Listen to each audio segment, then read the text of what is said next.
Hey, what's up, guys? So, this is an update, yeah, like a first impression video from Elden Ring now that I've been playing the game a little bit. And I am still very early on, level 44. I do have like 55 hours in the game, so I've been playing quite a lot, but I've been staying in the early zones of the game. I've not been rushing anything, I've been taking my time and I've been enjoying the game, the experience. So pretty much I've done the full first region, Limgrave, and I'm picking in a little bit on the lake, so in the northern region after the first major boss, and that's it pretty much. I'm still very early on. Oh yeah, this is gonna be a rambly video, so I will be kind of, going ranting a little bit, so there might be some dead times or whatever, so you can treat it like as a podcast or whatever. It's gonna be on the longer side and more relaxed side. It's not scripted or anything, so I'm just gonna talk whatever comes to mind about the game. And I'm gonna be talking about the PvE and a little bit, but mostly about the PvP. So yeah, so my character have been doing like just not a focused build at all for my first character. Here he is. He's kind of like a outlaw, and he's just kind of doing a little bit of everything, trying to testing out all the new different skills, weapons, magic, and all of that. So yeah, so starting from the PvE, I think the PvE is great overall. Like, I don't want to spend too much time on this. The only thing I will say about the open world is that I feel like the decision of making the game open world, for my personal taste, is not very good. Because I'm not a big fan of open world games in general. I feel like they're very dispersive. And here, although they did a very good job, like they did a great job actually at making sure that everything is compact and you find something in every corner of the world whenever you are running around with your horse. But still, everything, the experience is diluted, So it's like, whereas before you will have your exploration will be rewarded very highly. So if you found like a secret door or something or a hidden drop, stuff like that, you will get usually some unique rewards most of the time, like 80% of the time. Here it's more like you will find those secret spots, but the reward 80% of the time is some trash that you don't need. So what this does, in my opinion, is it reduces the quality of the experience, of the exploration in particular. Especially this is true in the open world, but also in the dungeons, because the scale of the game applies, like this kind of like spread out loot system applies also in the dungeon, because in the dungeon, and I've done only one so far, the legacy dungeon, the first one, still I found myself finding these secret paths or like hidden, drops, stuff like that, and what I get as a reward, some mushrooms or whatever, some consumables or like some crafting materials, which is very disappointing. This devalues the exploration, in my opinion. The fact that the world is so open and there's so much space to fill with stuff. And yes, they did a great job at filling with stuff, but still, you can see it sometimes that they're just filling it with stuff that has no value. And that takes away the pleasure of exploring, in my opinion, a little bit. It's still fine, it's still good, still much better than most other games probably. I don't play really any other games like this. Like I don't play other RPGs, to be honest, but still, that's my opinion on this topic. I know it's a bit controversial. I can show you, like, the best example of this is probably the underworld. Well, I don't know if I want to. Yeah, let's go there. This is a minor spoiler for those of you who have not been playing the game. Maybe you should not watch this part. You can just listen to it, but maybe don't look at it, because there's like a very visually striking location. This is a lot like Dark Souls 2, really. This reminds me a lot of Dark Souls 2 in the worst possible way, and also about Dark Souls 3 in the worst possible way. This is the underworld location, and here there is like this very visually appealing area, which people will say that, oh my god, this is so good. Wow, From Software, this is so great, man. Why? How would they think about this? Like making this underground cave with this, they look like stars, but they're actually minerals, I've been told. Because you're underground, these are minerals that are shining in the darkness, and they're making, like, lighting up the environment. So people are like, oh my god, this is so great, man. Yeah, okay, that's good. As an image, it's good. Like, I find it very fascinating with the kind of like, this reminds me of some sort of Acropolis from Greece, you know, in Athene, you know, there's like the high ground city, that kind of stuff. It's very cool theme, very cool, like, kind of hunting theme with the enemies. There's these, like, a lot of deers, I don't know in English, sorry, it's not my first language, the plural, I think it's deer. Well, anyways, and then the boss is connected to this concept, you know, there's a lot of these spirits of the hunt or whatever. So very cool place just by looking at it.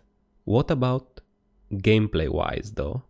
And here's where the issues lie. And this is a great example. I show you. This is a huge area. This whole place here, it's huge. Like, you're not going to be able to explore all of this in under like 30 minutes at least.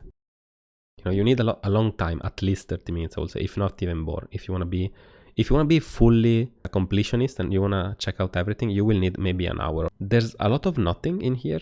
It's like there's a lot of like empty space, as you can see.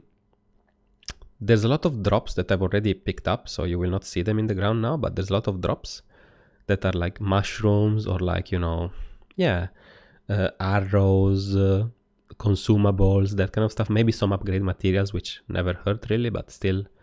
There's only 2 unique items in this whole place, and I've checked, I've checked everything basically. There's 2 items. There's one shield and 1 bow that are unique drops that are cool, you know, and they reward your exploration. Okay, so, but, oh yeah, and here's the enemies. Wait, let me not just get killed by this guy. Overall, this is an open space, which is like the open world, and there's so many things that you have to pick up and check for, that it's not actually fun for me to go through this kind of place, because I am stressed out that I'm gonna miss something. I'm kind of like it's like kind of like a fear of missing out on some, you know, unique items or some important loot or keys or whatever. So I have to go through it all very slowly, kill all the enemies. There's a shit ton of enemies here, even, as you can see, very tanky ones like the crab or whatever. Even the archers are pretty tanky, you know. This place is huge. There's even a sub area that you can access from that little structure over there. Oh shit, I have one on my back. Okay, let's just run away from them for now. And so it's very stressful to be completely sure that you have been exploring properly every nook and cranny of this place. Okay, so it's kind of like, as I was saying before, Dark Souls 2, in the sense that Dark Souls 2 is, well, first of all, visually very good, you know. There's a lot of very good images in Dark Souls 2, but if you go through the levels, they're kind of bad. Everyone knows this, obviously. And this is kind of the same, in the sense that it's very visually appealing, but then the level itself is kind of empty, and it's just a big, huge open space with a lot of stuff in it. And most of the stuff that's in it has no value, or very, very little value. So it doesn't reward your exploration of the whole place. Oh, here's an item I didn't pick up. Let's see what it is. Whoa, so see that? That was like an item that you can use to get more runes, you know? So, and then it looks like Dark Souls 3 at the same time a little bit, because it's kind of like the swamp in Dark Souls 3, really. You know, the swamp area in Dark Souls 3, it's open, there's a lot of loot spread around, but it's a chore to explore all of that stuff. It's just a chore, so it's not fun. So what I will think is fun, what I consider fun exploration, is where the area that you explore is more tight and more compact, so that you have less ways that you have to worry about to have a complete exploration. But maybe there's a lot of secrets, and if the area is smaller, it's more likely that there's going to be, percentage-wise, there's going to be more important stuff, because there's less stuff, if it makes sense. So here's about what I meant about the fact that the game is diluted and the exploration is devalued in this game. So yeah, I hope this explains it about this part. Let's talk about, you know, the general open world and the bosses, the enemies, all of that stuff. So I feel like, as we could kind of expect, the enemies are great overall. The combat is great. You know, it's not the best. It's not as good as Neo per se in an action sense. They did improve it a lot.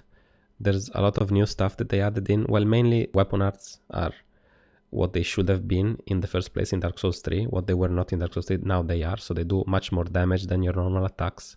They're very unique moves that have unique properties, much more interesting and more usable both in PvE and in PvP compared to like the Dark Souls 3 counterparts, which were pretty much useless and no one used them ever. So that's good.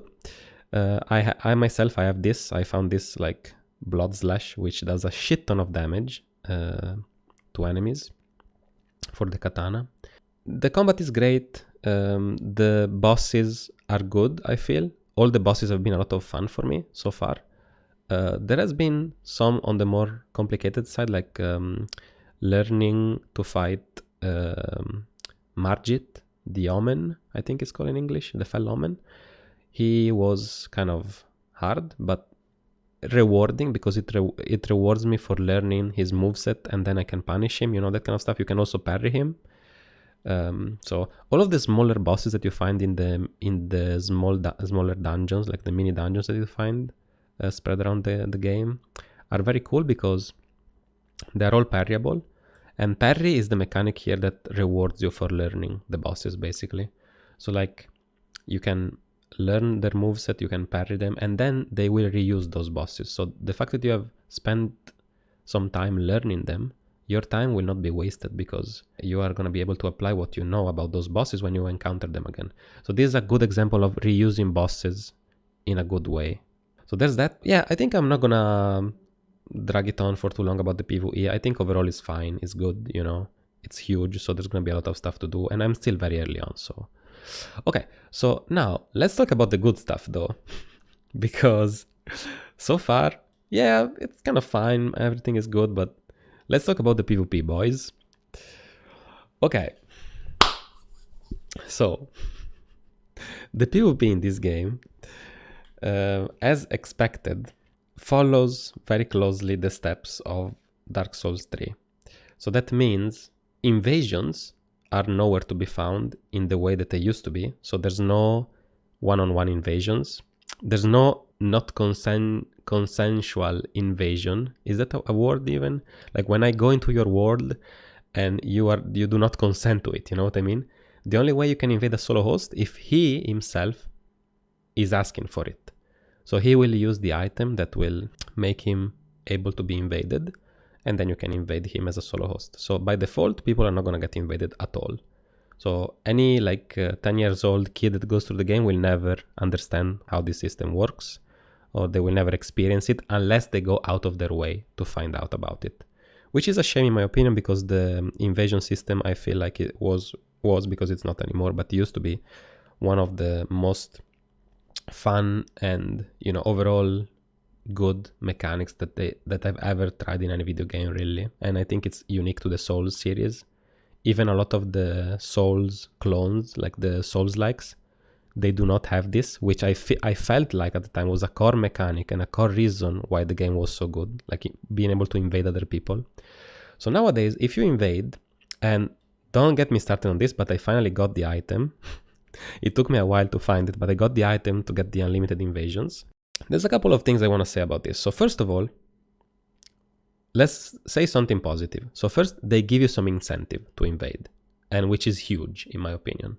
That was something that was very, very much lacking in the earlier games after Dark Souls 1. So in Dark Souls 2, Dark Souls 2, you had no reason to invade at all.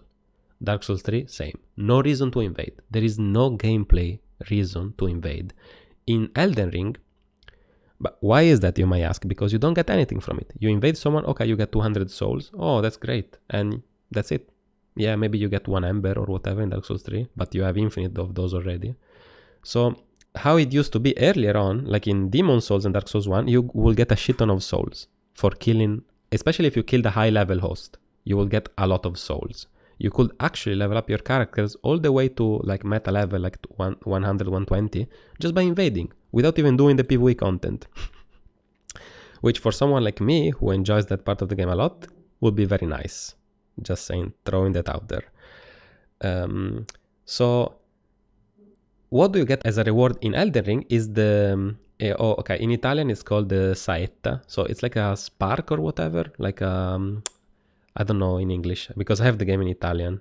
So it's like an item that you can use to power up your rune. So you can basically use it. For me right now, by using it, I get +5 every stats in every attribute. So that's actually very good because it's a consumable, and when you die, it will expire.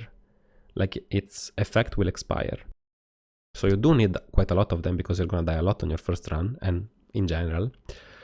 So that's a very good reason for me to invade, because I have, if I invade, I will get this item and then I can be stronger. So that's great.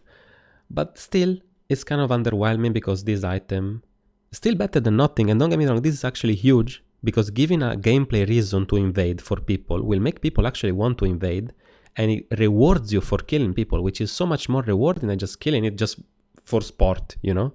Which is what it used to be with the arenas and all that crap that they put in Dark Souls 2, Dark Souls 3. Let's talk about what the actual invasions look like and how the PvP has changed from Dark Souls 3, which is the most recent game. So first of all, invasions with a 1v1 host are the same as Dark Souls 3. So I tried this, it happened to me a couple of times. If I ever invade someone that is alone, 90% of the time, it is someone that is much higher level than me, or like he has much better gear, much more better equipment. And I know they will scale to some extent, but even if they scale his gear or like his HP or whatever, it still feels like he's just overpowered compared to me.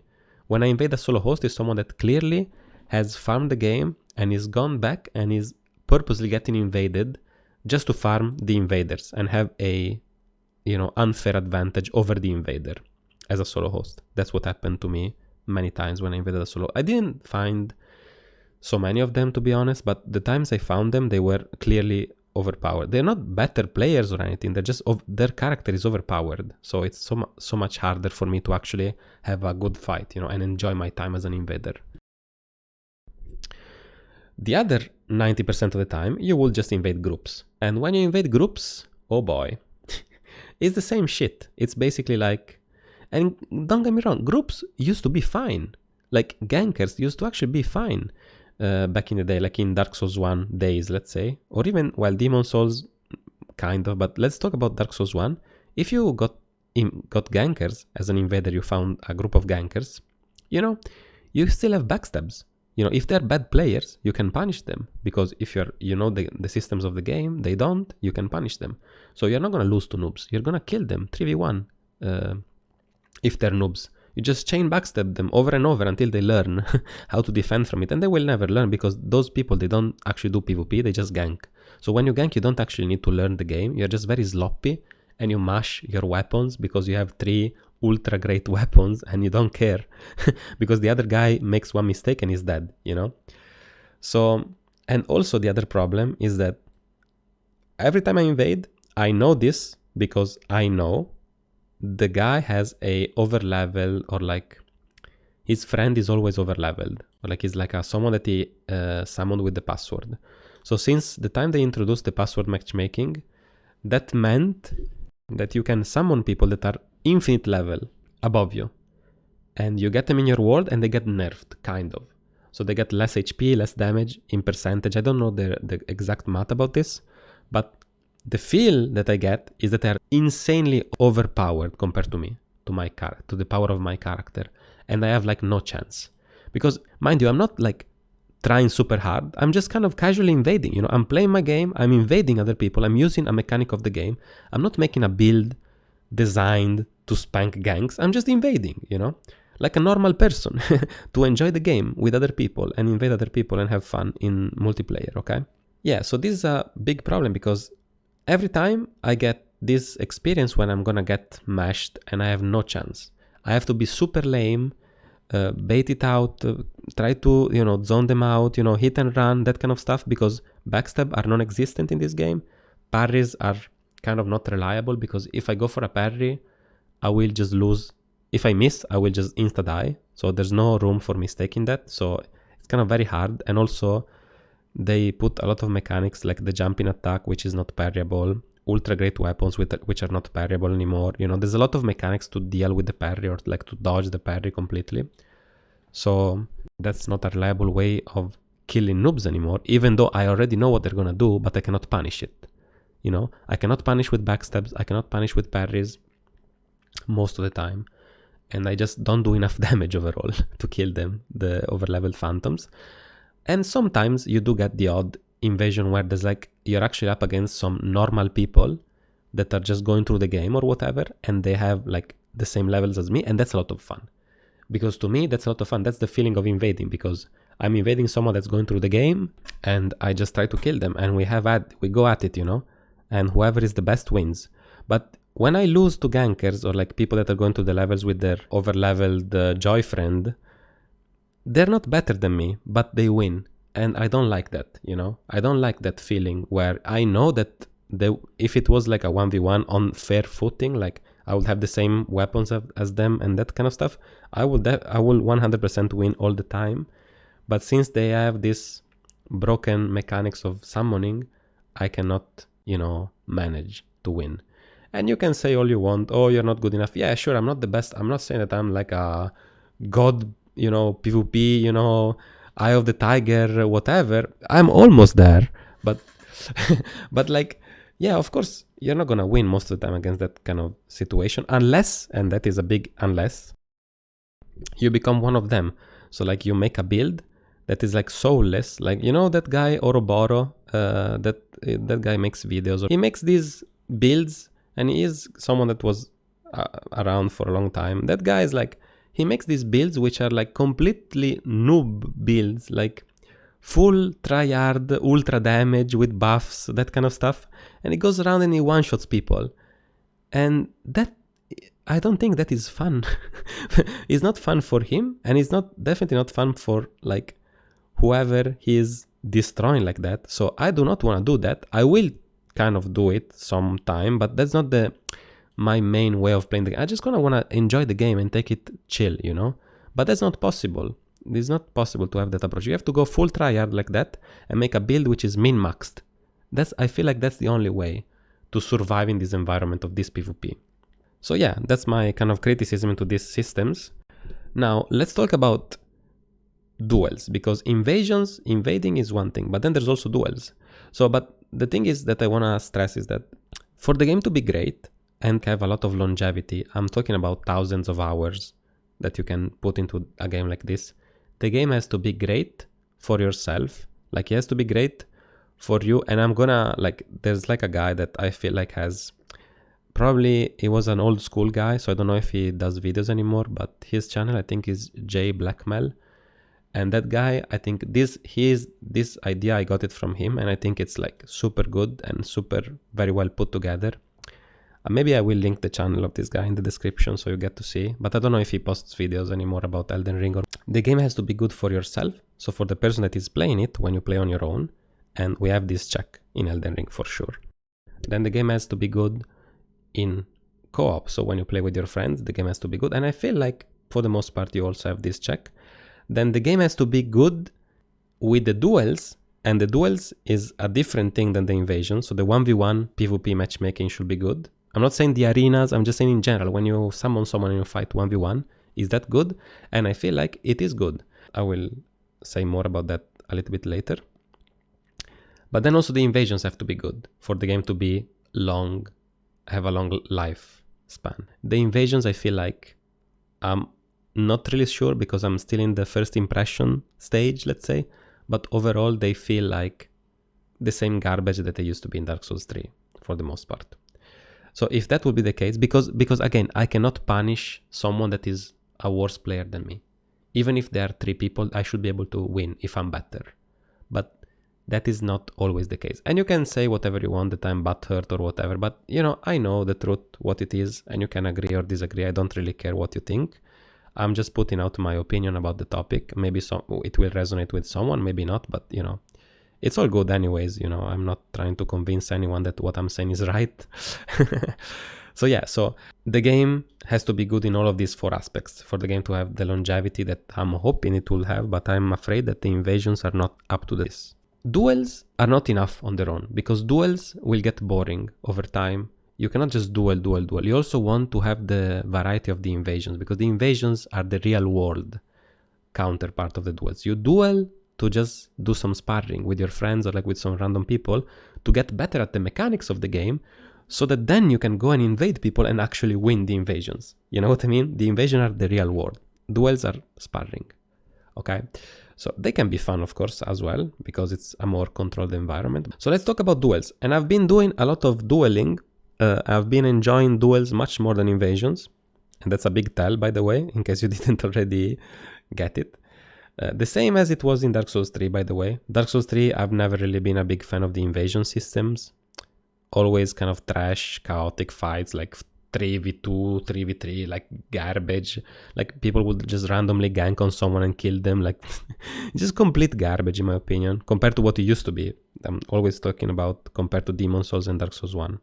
Dueling in Elden Ring is great, and I'm gonna go on some mechanics of the game and some stuff that I found out with the weapons I've been using more in detail in a bit. So far I have also tried to organize some like fight club, and I've been doing it like 2 or 3 times so far. I will put some footage in the screen about that. Oh, that's from my stream, by the way. If you're interested, you can come and check it out. I do stream in Italian, but I mean, if someone is interested, I can also speak English just fine. So that's just a quick plug for my Twitch channel.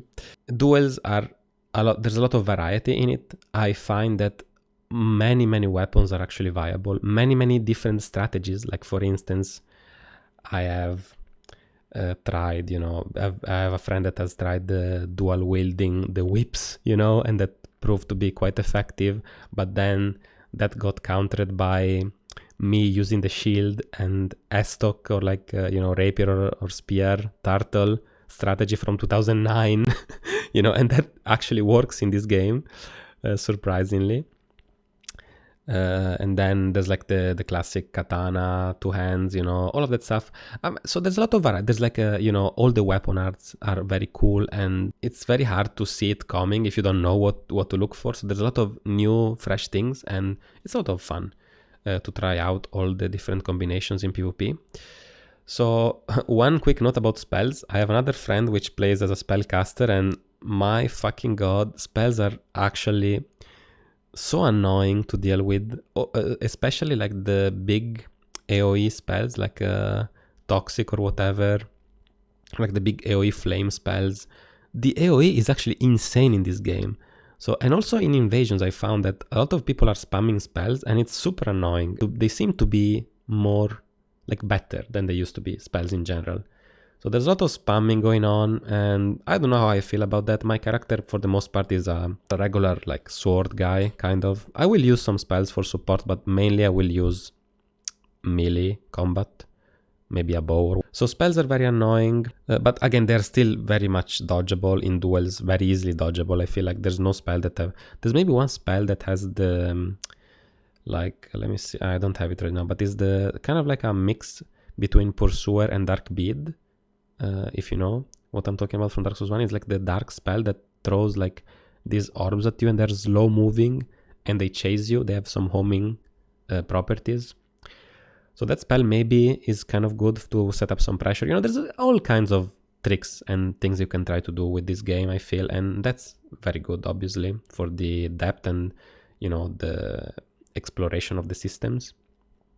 And, you know, weapons and spells, all of that. So yeah, so duels have been great, a lot of variety, a lot of fun with my friends, and just with random people also as well is the same, a lot of fun. Let's talk a little bit now that I've given you like some rough like first impressions about the actual systems in the game. So one thing that I'm very like kind of skeptical about is the only one hit max, and this is the biggest issue I feel that there is in the depth of the PvP in the game, because they introduced a mechanic now where you cannot hit someone for more than one hit. After one hit, I've not seen it. Maybe there is one exception to this. I'm not so sure, but for the most part, because someone dual wielding, I think he chain stunned me for like 2 hits or like 3 hits or something, but usually one hit and then they can roll away. So in Dark Souls 3, you have the 2 hits guaranteed with every weapon, and then they can roll. Here, they dumbed it down even more to just one hit. So the PvP, all it comes down to is just one hit. You cannot do combos. And I feel like this is a huge problem in the long run, because it will just get boring. Because there's no experiment, like there's no, I always do this analogy with the Street Fighter games, because they have the same mechanics really. There's like hitboxes, stun, stun recovery, hit stun, block stun, that kind of stuff, active frames, lingering frames, like the R2 running has a lot of lingering hitbox. It means that it stays active for a long time, the hitbox of the katana. So if they come in it later, after you already swung, the blade, they still get hit, that kind of thing. There's like meaty attacks, so that when they get up from the ground, you have meaties, where you hit them, or like there's also sort of like terminology for this, you can check it out. But in general, the only one hit is bad because it takes away the combos. And of course, combos are something that people complained about a lot back in the day. People were mad about the chain stun lock. The people who were mad were people who didn't know that there was a trick that you could do, which is toggle escape, where if you are good at the game and you time it properly, well, you can also spam it, to be honest, you can toggle escape to disable the stun lock in the older games. So that was never a problem really for people who knew about the systems of the game. Only the noobs will complain about that kind of stuff. But obviously in a game like this, they probably do not have glitches anymore, and toggle escape was definitely a glitch. There are still some glitches, like there's still the reverse backstep, the ravioli step or whatever. There's no reverse roll for what I've been found. There's no way to do the reverse roll. I've been trying quite a bit, but I cannot do it. It's a old glitch in Dark Souls 1 that they patched out. I think that some people told me that there's still the Estus cancel from Dark Souls 3, which is a garbage like cancer glitch, which makes you heal faster, which is super trash. But in general, having the ability to combo your attacks, it's good because it creates opportunities. Like in the fighting games, combos were not meant to be. The combos were not meant to be a thing. They were just randomly present in the game because as glitches. And look what they become. They've become a feature mechanic of the games. But here, like from Street Fighter 1 or 2, which in Street Fighter 2 combos were a bug, now they're implemented as hit stun, frames, data, all of that stuff. You can check it out and see the recovery from your attack and then chain another attack, that kind of thing. But in this game, there's none of that because people automatically get out of the stun animation after they get hit. How does that make any sense, by the way? You get hit, and because you got hit, you recover. Does it make any sense even in the real world? No, man, it doesn't. Okay, so you lose all of the combo abilities, all of the fun stuff. It's only one hit, so it's basically one hit and then you run away. One hit and then you run away. Of course, you can mash. If someone goes rolling into you, you can mash many times in a row because they're gonna have to keep dodging, but that's it, basically. You can never hit more than one time other than that. And I find this to be, in the long run, this could be a little bit disappointing because there's no experimentation that can be like, maybe if I put my dagger in my left hand, I can do like a 1-2 combo like this, There's none of that anymore because you do one hit, they run away. They can roll away every time. So that's a big letdown for me. Then there's jumping attacks, which are kind of new and they're fun to mess with, but again, everything is very dodgeable, I feel, in duels. Like, you can never get hit by anything, pretty much. Well, at least from the people that I've been playing with, no one seemed to have found a way to reliably, like, put pressure on me and make me, like, actually take damage. The only time I take damage is when I go for a random hit and I trade with someone. But there's no real pressure, I feel. Maybe it depends on the weapons, to be honest, because we have not been trying all the weapons. I feel like maybe the curved swords with the R1 attack could be that in a way, or like the faster weapons could do that. Even something like the claws or that kind of stuff. Bleed is broken. I had someone bleeding me in one hit in PvP the other day. That was actually kind of insane. Okay, so yeah, other than that, I feel like the game is cool. There's a lot of new things that I'm excited about. There's also a lot of things that I am kind of worried about for the longevity of the game, which I hopefully I did explain to you in this. So yeah, I think that's it. We can call it here. I'm looking forward to do more PvP, to do more PvE content, and I will try my best to post videos if I have something to say or like something to, contribute to the discussion of the community in general. So yeah, thanks for watching, and I'll see you soon. Bye bye.